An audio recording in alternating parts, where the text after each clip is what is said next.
Në Shtetet e Bashkuara ndodhet këto ditë zoti Bujar Bukoshi, ish kryeministri në mërgimi i Kosovës, sot ministri i shëndetësisë në qeverinë e koalicioni. Zoti Bukoshi themeloi pas luftës Partinë e Re të Kosovës dhe hyri në zgjedhjet e vitit 2007 në koalicion me Lidhjen Demokratike të Kosovës. Kohët e fundit ai bëri të njohur se do të verë kandidaturën si kryetar i LDK-s. Për të biseduar lidhur me këto zhvillime, zotin Bukoshi e kemi të ftuar për një intervistë në studion e editarit. Mirëmbrëma, zoti Bukoshi. Mirëmbrëma. Ndërejt për ftesën. Ju falenderoj juve. Zoti Bukoshi, ju dikur keni qenë antar i Lidhjes Demokratike të Kosovës dhe mëtej u larguat bashkë themelues krahas me zotin Rugova, apo jo? U larguat prej saj për të krijuar një parti të re dhe tani keni deklaruar që do të kandidoni për kryen e kësaj partie. Çfarë të rejash mendoni se do të sillni në këtë parti? Po pikës pare mendoj se është shumë lajm i mirë për Lidhjen Demokratike të Kosovës edhe për vendin që po fillojnë proceset zgjedhore brenda Lidhjes Demokratike të Kosovës, që përfundimisht po fillojnë, edhe unë e shoh me optimizëm këtë zhvillim, edhe dëshiroj që ky proces të shkojë mirë shumë. Unë kam kandiduar, do të kandidoj në dhjetor apo jo? Në fund të nëndorit, dhjetor, sepse procesi zgjedhor ka filluar me 10 shtator, sapo ka filluar, dhe mendoj se do të ishte mirë të ketë edhe kandidatë të tjerë, natyrisht. Motiv imi i vetëm është që të jap kontributin tim, të him në atë garë zgjedhore, në një garë civilizuese, të qetë. Domethënë, kandidimi im nuk është i orientuar kundër askujt, por vetëm që të kontribuojmë që Lidhja Demokratike e Kosovës, shumë thjesht, që të forcohet, të ringjallet, të revitalizohet dhe në zgjedhjet e ardhshme parlamentare në vjeshtën e 2011 që të jetë partia numër 1. Nëse do të fitonit këtë post kryetarit të LDK-s, a do të risillnit në radhë të kësaj partie anëtar të tjerë që janë larguar tashmë prej saj? Pikërisht është ajo është një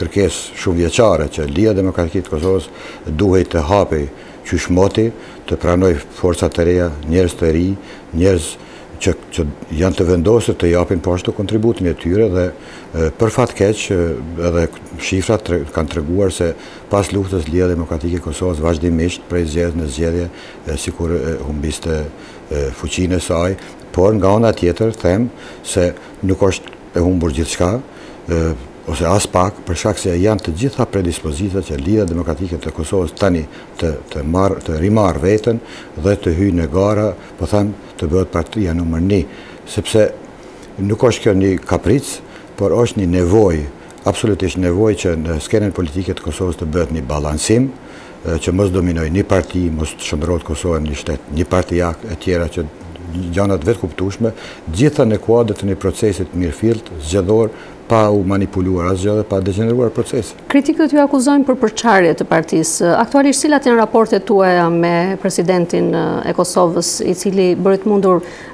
praninë tuaj në qeverinë aktuale të koalicionit? Po kjo ka qenë menjëherë pas koalicionit zgjedhor, domethënë nga 2007 unë jam kthyer shpejtime, sepse jam bashkëthemeluesi i asaj partie, siç thash, dhe kam pasur dhe kam raporte shumë korrekte dhe të mira me gjitha strukturat udhëheqëse të LDK-s, përfshirë dhe presidentin e Kosovës, i cili po ashtu mban postin e kryetarit të kësaj partie, me nënkryetar, me kryesi e tjera, dhe kjo ka qenë natyrisht nuk ka qenë asgjë arbitrare, por është vlerësuar se unë do të jepja kontributin tim edhe në reprezentimin e Lidhjes Demokratike të Kosovës në kabinetin qeveritar, në Ministrinë e Shëndetësisë, cilën unë kam pranuar, po ashtu në marrëveshje dhe duke kërkuar suportin e plot të LDK-s. Fillimisht ju keni qenë kritik për qeverinë e koalicionit udhëhequr nga zoti Thaçi. Cili është pozicionimi juaj tani që jeni pjesëtar i kësaj qeverie? Nuk është kjo vetëm histori, unë kam qenë kritik edhe vazhdoj të jem kritik për gjithçka që në këtë vend, në këtë Kosovë nuk është në rregull.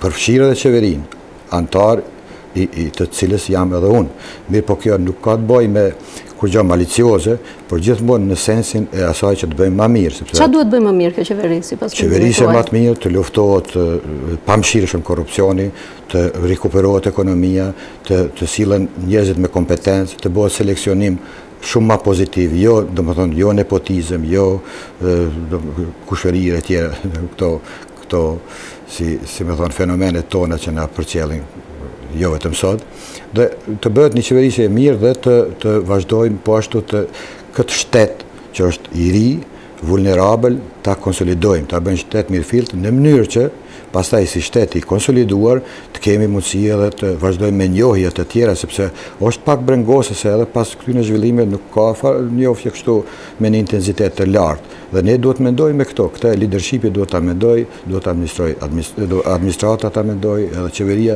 po them gjitha institucionet, përfshi parlamentin, presidentin, të bëhet një orkestrim i punëve.